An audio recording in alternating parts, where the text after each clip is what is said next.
नमस्कार, आप देख रहे हैं न्यूज 24। आपके साथ मैं हूं मानक गुप्ता। शाम के 4 बज रहे हैं। यूपी में आखिरी चरण का मतदान खत्म होने में अब सिर्फ 2 घंटे बचे हैं। उसके बाद सबको इंतजार है 10 मार्च का, जब नतीजे आएंगे, ईवीएम से निकालकर वोट गिने जाएंगे। लेकिन उससे पहले आज, क्योंकि आखिरी चरण का मतदान है, मतदान खत्म होते ही एग्जिट पोल आपके सामने आ जाएगा। और जिस दिन एग्जिट पोल आते हैं, न्यूज 24 टुडेज चाणक्य का एनालिसिस, इसका सबको बेसब्री से इंतजार रहता है। हमने भी हजारों किलोमीटर का सफर किया है, हजारों लोगों से बातचीत करके इन चुनावी नतीजों से पहले जो 10 तारीख को आएंगे, एक मोटी मोटी तस्वीर खींचने की कोशिश की है। ऐसा एनालिसिस निकाला है जो सटीक साबित होगा। और इसी महा एनालिसिस के आधार पर हम आपको बताने वाले हैं आज 5 राज्यों में कौन सी पार्टी बाजी मारने जा रही है। 5 राज्यों के चुनाव हैं, 10 तारीख को नतीजे। लेकिन उससे पहले आज, क्योंकि यूपी के आखिरी चरण का मतदान है और वोटिंग खत्म होने के बाद सारे टीवी चैनल अपने अपने एग्जिट पोल कर सकते हैं, सारी सर्वे एजेंसीज अपने अपने एग्जिट पोल के आंकड़े लेकर आती हैं। न्यूज 24 टुडेज चाणक्य का एनालिसिस आपके सामने आने वाला है। यह आंकड़े देख लीजिए। अभी फिलहाल 0000 हैं, क्योंकि जाहिर है जब तक वोटिंग चल रही है तब तक हम एग्जिट पोल के आंकड़े आपको नहीं दिखा सकते। लेकिन हमें पता है आपको बेसब्री से इंतजार है। बस हमारे साथ बने रहिए। आज पूरी शाम न्यूज 24 टुडेज चाणक्य के एनालिसिस के नाम कर दीजिए। सबसे सटीक एनालिसिस आपको मिलेगा।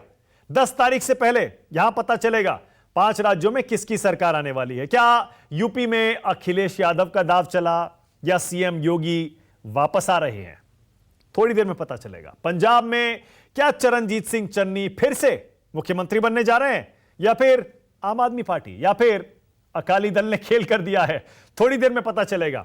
उत्तराखंड में हरीश रावत ने क्या कांग्रेस की नैया पार लगा दी, या फिर पुष्कर धामी का चेहरा भारी पड़ा, थोड़ी देर में पता चलेगा।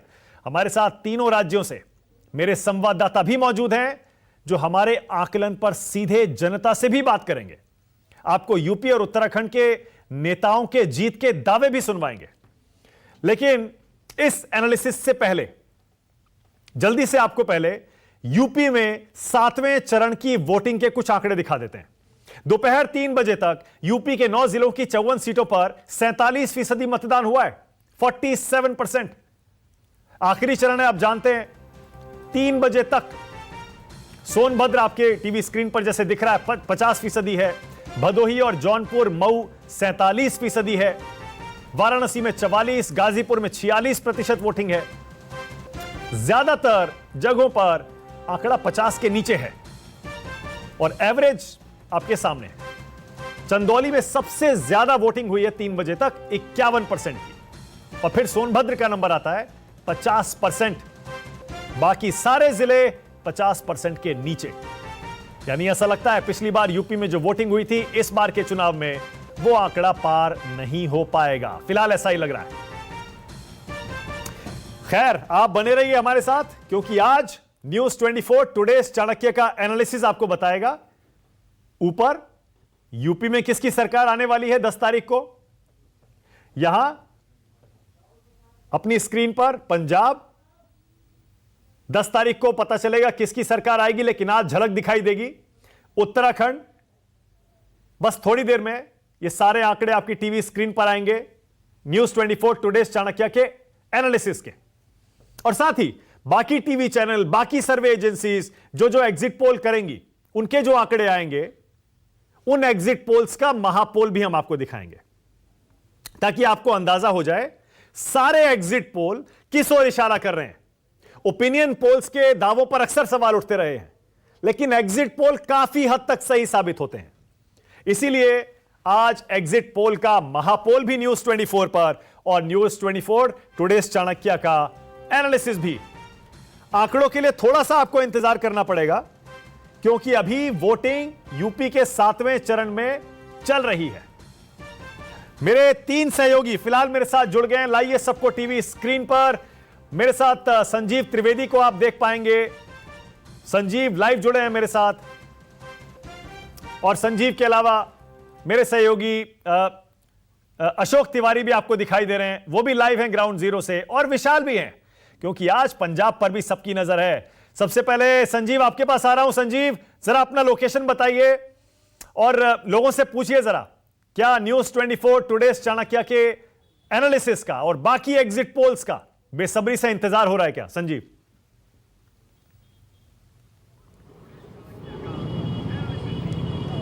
या देखिए, इस वक्त मैं वाराणसी के सोनारपुरा में हूँ। मानक सोनारपुरा, यहाँ से बस ये जो रास्ता जा रहा है हमारे पीछे, यही जाएगा काशी विश्वनाथ मंदिर, तमाम घाट यहीं से। और आप ये समझिए कि बड़े जागृत मतदाता यहाँ इस इलाके में, सोनारपुरा में एक बड़ी आबादी बंगालियों की भी होती है। और पिछले दिनों ममता बनर्जी आई थी और यहाँ पर उन्होंने जब संपर्क साधने की कोशिश की थी तो उन्हें बहुत ज़्यादा फायदा यहाँ नहीं हुआ था।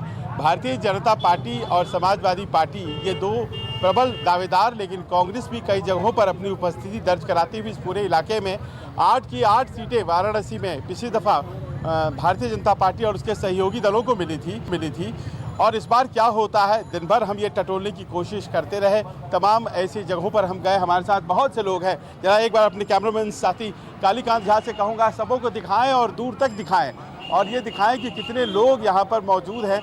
सब बहुत जोश में अपने मताधिकार का प्रयोग करने वाले लोग, और सबों को ये लग रहा है कि अगली सरकार जो बन रही है उसे बनाने के क्रम में वो भी बहुत महत्वपूर्ण भूमिका निभाएंगे। दुर्गाचरण गर्ल्स इंटर कॉलेज ये जगह है जहां इस वक्त मौजूद हूं। अंदर वोटिंग चल रही है, आखिरी 2 घंटे हैं और ऐसे में बहुत से लोग हमारे साथ मौजूद हैं। कैसा रहा आज का मतदान? बहुत ज़्यादा परसेंटेज पड़ा हो ऐसा लग नहीं रहा है, क्यों? नहीं, परसेंटेज ना पड़ने का कारण मूल है कि चुनाव आयोग द्वारा जो मतदाता सूची बना है उसमें अधिकतर लोगों का नाम काट दिया गया। क्या बात कर रहे हैं? हाँ, काट दिया गया है।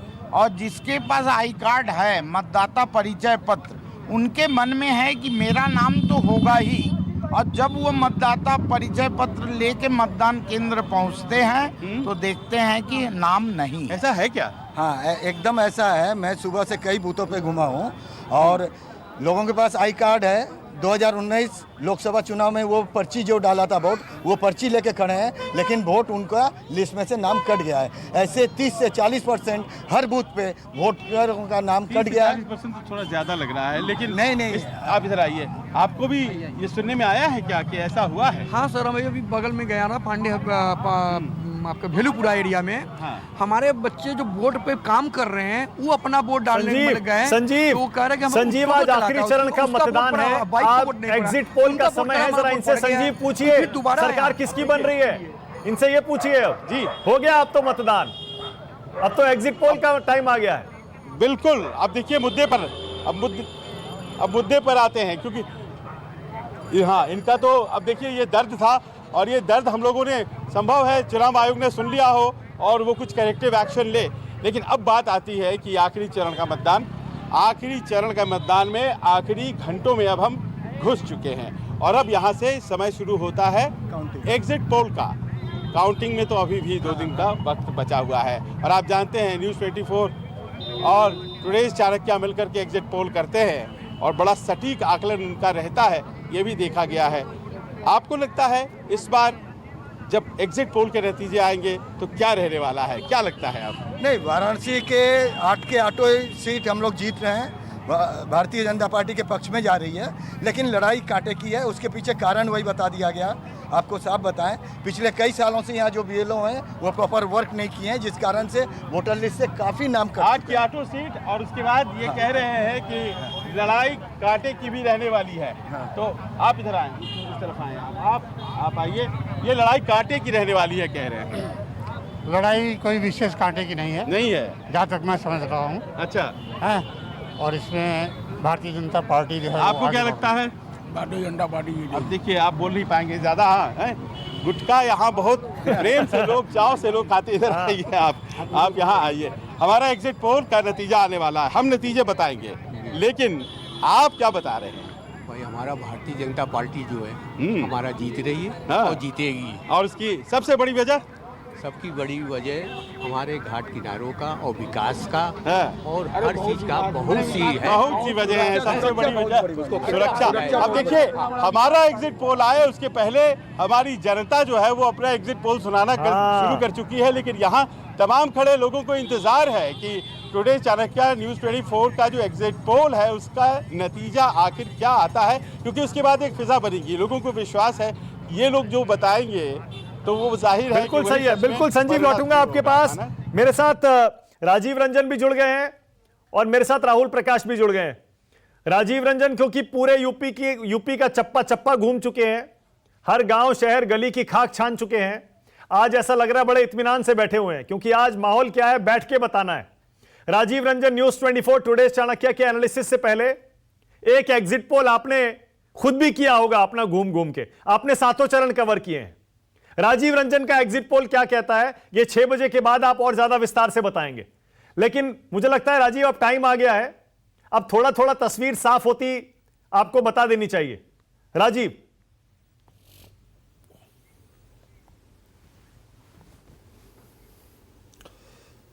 देखिए मानक, वैसे तो यकीन मानिए कि जब आप कार्यक्रम कर रहे हैं तो पूरे देश को ये लग रहा है कि क्यों नहीं वोटिंग अभी खत्म हो जाती और न्यूज़ 24 और टुडे चाणक्य पर एग्जिट पोल अभी क्यों नहीं आ जाता, और लोगों को ज्यादा बेसब्री से इंतजार है।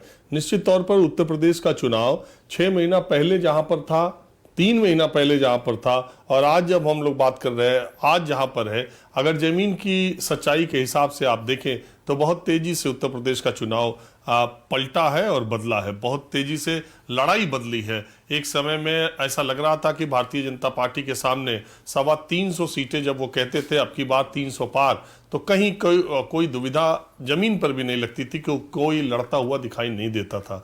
लेकिन ये जो किसान आंदोलन वापस हुआ 19 नवंबर को, और उसके बाद की जो परिस्थितियां बनी और जो छोटे छोटे दलों से गठबंधन बने, जो कुछ ओबीसी लीडर्स योगी सरकार से ऐन वक्त पर इस्तीफा देकर के दूसरे पाले में चले गए, उसने इलेक्शन को बहुत हद तक प्रभावित किया। और निश्चित तौर पर ये जो इलेक्शन है वो लड़ाई में तब्दील हो गया, जो 6 महीने पहले, 8 महीने पहले, 5 महीने पहले एक तरफा दिखाई दे रहा था, भारतीय जनता पार्टी के पक्ष में दिखाई दे रहा था। अब ये इलेक्शन इस मोड़ पर पहुंच गया है कि आज 54 सीटों पर 9 जिलों में मतदान हो रहा है। मानक, आपको मैं बताऊं कि जिन जिलों में देखिए गाजीपुर जिले में बसपा का एमपी है, घोसी में, मऊ जिले में बसपा का एमपी है, आजमगढ़ जिले में बसपा समाजवादी पार्टी का एमपी है, पुर जिले में बीएसपी का एमपी है। 4 जो गठबंधन के 15 में से जो 4 एमपी है वो इसी इलाके में है जहां आज अंतिम चरण का मतदान हो रहा है। और निश्चित तौर पर एक बेल्ट, ये सारे लोग जानेंगे, इस बात से सहमत है कि गाजीपुर, मऊ और आजमगढ़ और जौनपुर, ये 4 इलाके ऐसे हैं जो समाजवादी पार्टी बीएसपी के गढ़ के तौर पर है। और ये समाजवादी पार्टी इस इलेक्शन में कहीं ना कहीं 2 बाइपोलर जो लड़ाई हुई है उसमें समाजवादी पार्टी आगे है। हालांकि बीएसपी बहुत सारी सीटों पर बहुत अच्छा चुनाव लड़ रही है, लेकिन इन 4 जिलों में डोमिनेंस अगर आप देखें तो समाजवादी पार्टी का दिखाई देता है सीधे सीधे। लेकिन आप दूसरे अगर जिलों में जाएं, बनारस में जाएं, मिर्जापुर में जाएं, चंदौली में जाएं, भदोही में जाएं, तो उन 4 जिलों में बीजेपी का डोमिनेंस आपको दिखाई देगा। उन 4 जिलों में अगर आप देखें तो ज्यादातर एमपी जो है वो भारतीय जनता पार्टी उनके गठबंधन दल के हैं। तो आधी सीटें इन 4 जिलों में, उन 5 जिलों में और इन 4 जिलों में तकरीबन आधी सीटें बढ़ जाती हैं, और आधी सीटों पर दोनों तरफ का डोमिनेंस दिखाई देता है। जिस तरीके से इस इलाके में भारतीय जनता पार्टी अपने को खड़ा करने और लड़ाई में ले आने के लिए संघर्ष कर रही है, ठीक उसी तरह समाजवादी पार्टी उसके गठबंधन को उन जिलों में भी उतनी ही दिक्कत है। तो अब ये चुनाव चूंकि 2 तरफा हो रहा है, तो निश्चित तौर पर आज जो एग्जिट पोल आएगा, मैं उससे पहले मेरा ये एग्जिट पोल है कि उत्तर प्रदेश की लड़ाई बहुत क्लोज कॉन्टेस्ट है। ओके, राजीव रंजन का एग्जिट पोल कहता है कि इस बार उत्तर प्रदेश की लड़ाई बहुत कड़ी, बहुत कांटे की होने वाली है। मेरे साथ विशाल को भी आप देख पा रहे हैं, चंडीगढ़ से लाइव हैं, राहुल प्रकाश देहरादून से लाइव हैं, और अशोक तिवारी भी हैं। पहले अशोक आपके पास आ रहा हूं। अशोक, आज 7वें चरण का मतदान, वोटिंग खत्म होने वाली है, अब बस इंतजार न्यूज़ 24 टुडे चाणक्य एनालिसिस का। आपका एग्जिट पोल अशोक क्या कहता है, क्योंकि आपने भी पूरा चुनाव कवर किया है और कुछ लोगों से बात करिए, उनसे पूछिए उनका एग्जिट पोल क्या कह रहा है। बिल्कुल मानक, सबसे पहले हमारे साथ यहाँ पर कुछ लोग मौजूद हैं, मैं उनसे पहले बात करता हूँ, क्योंकि काफी देर से लोग यहाँ पर इंतजार भी कर रहे हैं कि इस बार विधानसभा के चुनाव में किसकी जीत होगी, किसकी हार होगी। अब क्या नाम है आपका? मेरा नाम सोनू वाजपेयी है। मुझे ये बताओ कि ये इस बार का विधानसभा चुनाव किन 2 दलों या 3 दलों के बीच की लड़ाई मानी जा रही है? किसकी सरकार बनने की उम्मीद है? देखिए, इस समय तो हमारे योगी जी और मोदी जी ने जो काम कर दिया है विश्व लेवल में, अंतर्राष्ट्रीय लेवल में, कि जो आज तक न कोई पैदा हुआ था करने वाला न कोई कर सकता है। लाल बहादुर शास्त्री के बाद अगर कोई जन्म लिया है धरती पे तो न माने नरेंद्र मोदी जी। मतलब आपके हिसाब से बीजेपी की सरकार बन रही है? सर क्या बताए, क्या आपको क्या लग रहा है इस बार चुनाव में लड़ाई किसके किसके बीच में है? सपा और भाजपा। सपा और भाजपा भी कांटे की टक्कर है। हाँ। एक तरफा कहीं नहीं है, कुछ भी हो सकता है। हाँ। ये जान लीजिए। मतलब अभी ये कहना मुश्किल है, जल्दबाजी हो जाएगी, किसकी सरकार बन जाएगी? ये 10 मार्च को ही पता चलेगा किसकी सरकार बनेगी, लेकिन समाजवादी पार्टी भी लड़ रही है। हाँ। 403 में ऐसी कौन सी सीट है जिसपे समाजवादी लड़ ना रही हो? हाँ। ये भी आप जान लीजिए। हर सीट पे Samajwadi net to net fight कर रही है। तो ये इतनी क्लोज कंटेस्ट के पीछे क्या वजह मानते हैं? इतनी जो आपस की लड़ाई इतनी नजदीक की है, इसको कैसे क्या माना जाए इसके पीछे? जन मुद्दों से सरकार का भागना, बेरोजगारी पे कोई कुछ बोलना नहीं, और तमाम चीज़ें दिक्कतें हैं, कोरोना काल की दिक्कतें हैं, तमाम चीज़ें हैं। इंफ्रास्ट्रक्चर के बारे में बताया जा रहा है, कहीं कहीं कुछ काम हुआ है, कहीं वो भी नहीं हुआ है। आप लखनऊ में हैं, खुदे देख लीजिए कितना इंफ्रास्ट्रक्चर तैयार हुआ पिछले 5 साल में।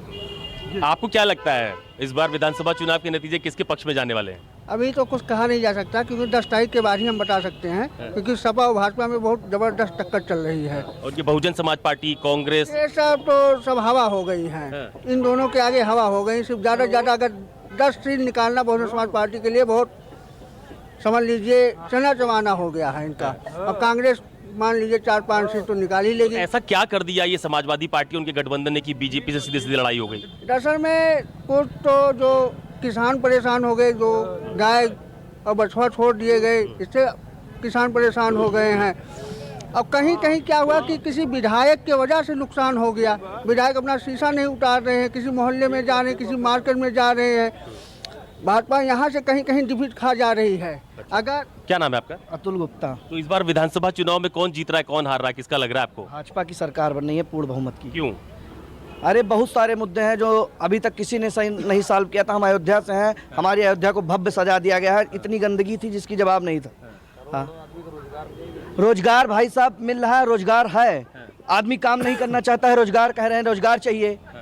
अब अखिलेश सरकार में सब प्रधानमंत्री थे कि डीएम थे, ये बताइए। नहीं, ठीक है।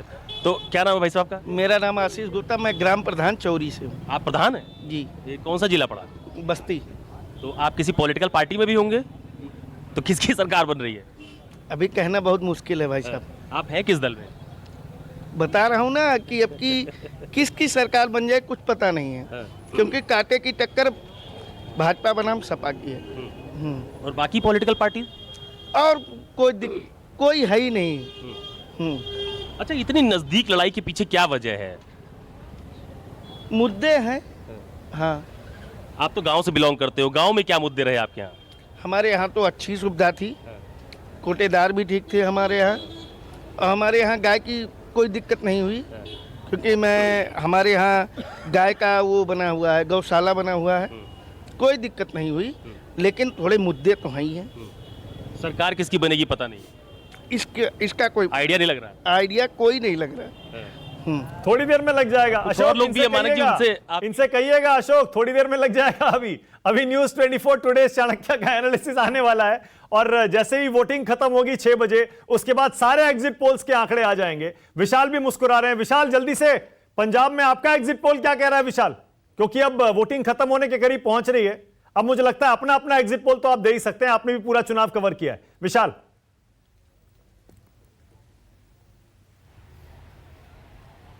देखिए मानिक, पंजाब में 20 फरवरी को चुनाव हो चुके थे और पंजाब के लोग अब इंतजार कर रहे हैं नतीजों का। चाणक्य का इंतजार किया जा रहा है, जो कि सटीक जानकारी देता है कि आने वाली सरकार किस पार्टी की बनेगी। फिलहाल मेरे साथ यहाँ पे कुछ लोग हैं, पहले उनसे बात कर लेते हैं और उसके बाद मैं अपना भी आपको एग्जिट पोल बता दूंगा। ये बताइए कि आपने वोट डाली है तो किस चीज़ के ऊपर आपने वोट डाली है?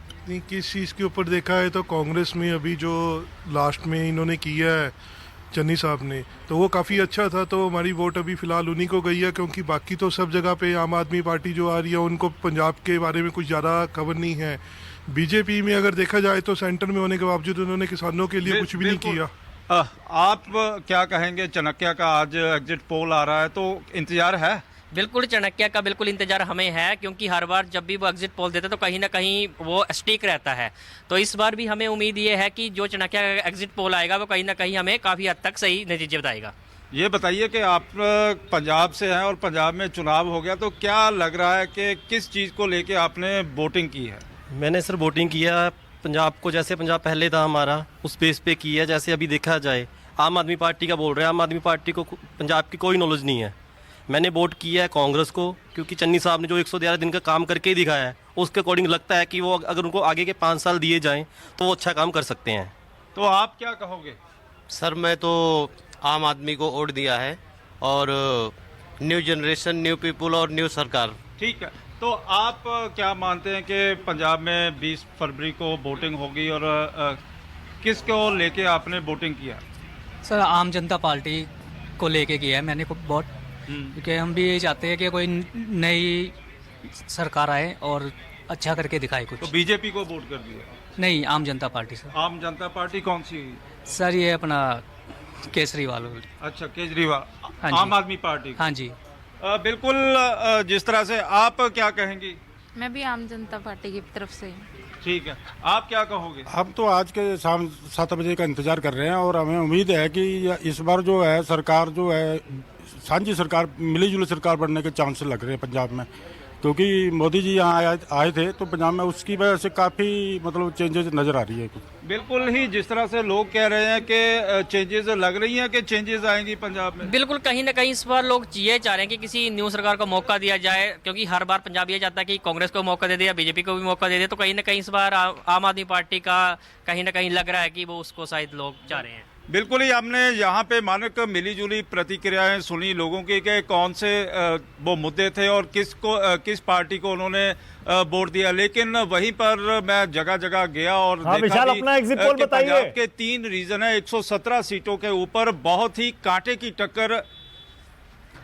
मानक 117 सीटों के ऊपर बहुत ही कांटे की टक्कर दिखाई दे रही है, चाहे वो मालवा का रीजन हो। मालवा के रीजन में 69 सीट्स हैं, जहां पर आम आदमी पार्टी और श्रोमणी अकाली दल बसपा गठबंधन में ज़्यादातर सीटों के ऊपर कांटे की टक्कर दिखाई देगी, तो कुछ सीटों के ऊपर कांग्रेस और श्रोमणी अकाली दल की टक्कर दिखाई देगी। और इसी तरह यदि हम दोआबा में चले जाते हैं, जहां पर दलित जनसंख्या काफ़ी ज़्यादा है, तो वहां पर कांग्रेस वर्सेस श्रोमणी अकाली दल दिखाई दे रहा है। और इसी तरह माझा के काफ़ी बड़े क्षेत्र में वहां पर 25 सीटें हैं, और 25 सीटों में से ज़्यादातर के ऊपर श्रोमणी अकाली दल और कांग्रेस की लड़ाई है, और कुछ सीटों के ऊपर आम आदमी पार्टी वर्सेस श्रोमणी अकाली दल की लड़ाई है। और कुल मिलाकर कहा जा सकता है कि बहुत ही जगह जगह कांटे की टक्कर भी है। और पिछले 3 दिनों में पंजाब में चुनाव में काफी बड़ा उल्टफेर हुआ है, चाहे वो किसानों को लेके हो, चाहे वो दीप सिद्धू की मौत को लेके हो, और प्रधानमंत्री नरेंद्र मोदी के जिस तरह से लगातार ही दौरे हुए, अमित शाह जी के दौरे हुए, तो वहां पर जो हिंदू वोट बैंक था, जो सेमी अर्बन कंस्टिट्यूएंसी है, वो वहां पर भारतीय जनता पार्टी कांग्रेस का नुकसान करती हुई दिखाई दे रही है। ओके, ऑलराइट राहुल, जल्दी से क्योंकि ब्रेक भी लेना है। राहुल, उत्तराखंड में आपका एग्जिट पोल क्या कह रहा है और वहां लोग क्या कह रहे हैं, किसकी सरकार बन रही है उत्तराखंड में? इससे पहले कि हम बताएं, न्यूज़ 24 टुडे चाणक्य क्या कहेगा।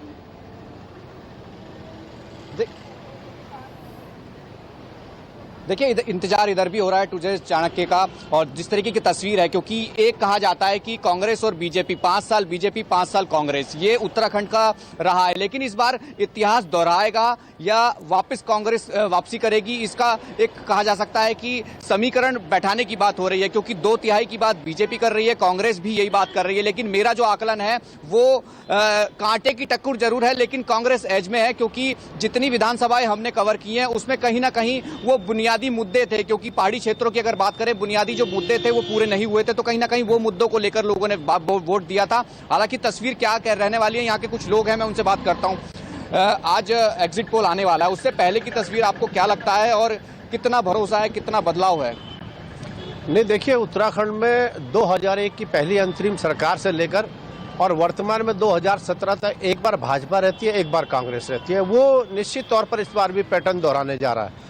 और जहां तक बात करूं मैं, देखिए क्योंकि बीजेपी ने जो वादे किए थे, चाहे महंगाई का सवाल हो, चाहे बेरोजगारी का सवाल हो, चाहे किसानों के कर्ज माफी का सवाल हो, उनमें से कोई वादा तो पूरा हुआ नहीं है। तो लोगों का इस बार एक कांग्रेस की तरफ ध्यान इसलिए भी ज्यादा गया कि कांग्रेस ने कहा कि इस बार हम जो है गैस का सिलेंडर 500 के पार नहीं होने देंगे, 500 के अंदर ही गैस के सिलेंडर को रखेंगे और जो बाकी होगा उसकी सब्सिडी हम लोग महिलाओं को देंगे। तो ये भी एक मुद्दा बहुत घर कर गया और मैं समझता हूँ कि इसको लोगों ने बहुत सराहा है। तो कहीं ना कहीं जो लोग कुछ इस तरह की भ्रांतियां फैल रही थी कि नहीं हो सकता है कि इतिहास टूटे, लेकिन नहीं टूट रहा है। लोगों ने कांग्रेस को इस बार फिर जो है मत दिया और वही है, एक बार भाजपा और एक बार कांग्रेस। निश्चित तौर पर लोगों ने कांग्रेस को इस बार मत दिया है। क्या इतिहास दोहराएगी बीजेपी या इस बार कांग्रेस? नहीं, देखिए इस बार जो है कांग्रेस की गवर्नमेंट आ रही है, क्योंकि बीजेपी के जो जितनी भी घोषणाएं उन्होंने की थी वो जुमले निकले। कोई भी उन्होंने अपनी जो वादे किए थे कोई पूरे नहीं किए। और इस बार कांग्रेस की गवर्नमेंट आ रही है, जैसे कि 5-5 साल बाद यहाँ पे हमेशा रहा है कि 5 साल बीजेपी 5 साल गवर्नमेंट, तो इस बार निश्चित रूप से जो है कांग्रेस की गवर्नमेंट आ रही है। ये सीधी तौर पे वही बात है कि 5 साल कांग्रेस 5 साल बीजेपी। और तस्वीर क्या कहेगी ये आज शाम को 6 बजे थोड़ी देर में क्लियर हो जाएगा। न्यूज 24 पर हम पूरी तैयारी के साथ आए हैं। सारे ये देखिए 000 आपको अपनी टीवी स्क्रीन पर दिखाई दे रहे हैं। 6 बजे तक उत्तर प्रदेश में 7वें चरण की वोटिंग का खत्म हो जाएगी और उसके बाद जैसे ही वोटिंग खत्म होगी वैसे ही आपको एग्जिट पोल मिलने शुरू हो जाएंगे। न्यूज 24 टुडेज चाणक्य के आंकड़े भी आपकी टीवी स्क्रीन पर आने शुरू हो जाएंगे। लेकिन उससे पहले हम आपको धीरे धीरे धीरे करके एग्जिट पोल्स के साथ साथ ग्राउंड रिपोर्ट भी दिखाते रहेंगे और आपको एक तस्वीर दिखाते रहेंगे कि इस बार यूपी में, पंजाब में, उत्तराखंड में, गोवा में, मणिपुर में 5 राज्यों में किसकी सरकार आ रही है। नतीजे 10 को हैं, लेकिन तस्वीर अभी देखनी है, मोटी मोटी तस्वीर। बने रहिए हमारे साथ। छोटा सा ब्रेक ले रहे हैं, फौरन लौट रहे हैं। नमस्कार, मैं हूं मानक गुप्ता। अगर आपको हमारा ये वीडियो पसंद आया हो तो इसे लाइक और शेयर जरूर करें और हां, हमें सब्सक्राइब और फॉलो करना ना भूलें ताकि आप देश और दुनिया की कोई खबर मिस ना करें। तो जुड़े रहिए हमारे साथ और देखते रहिए न्यूज 24।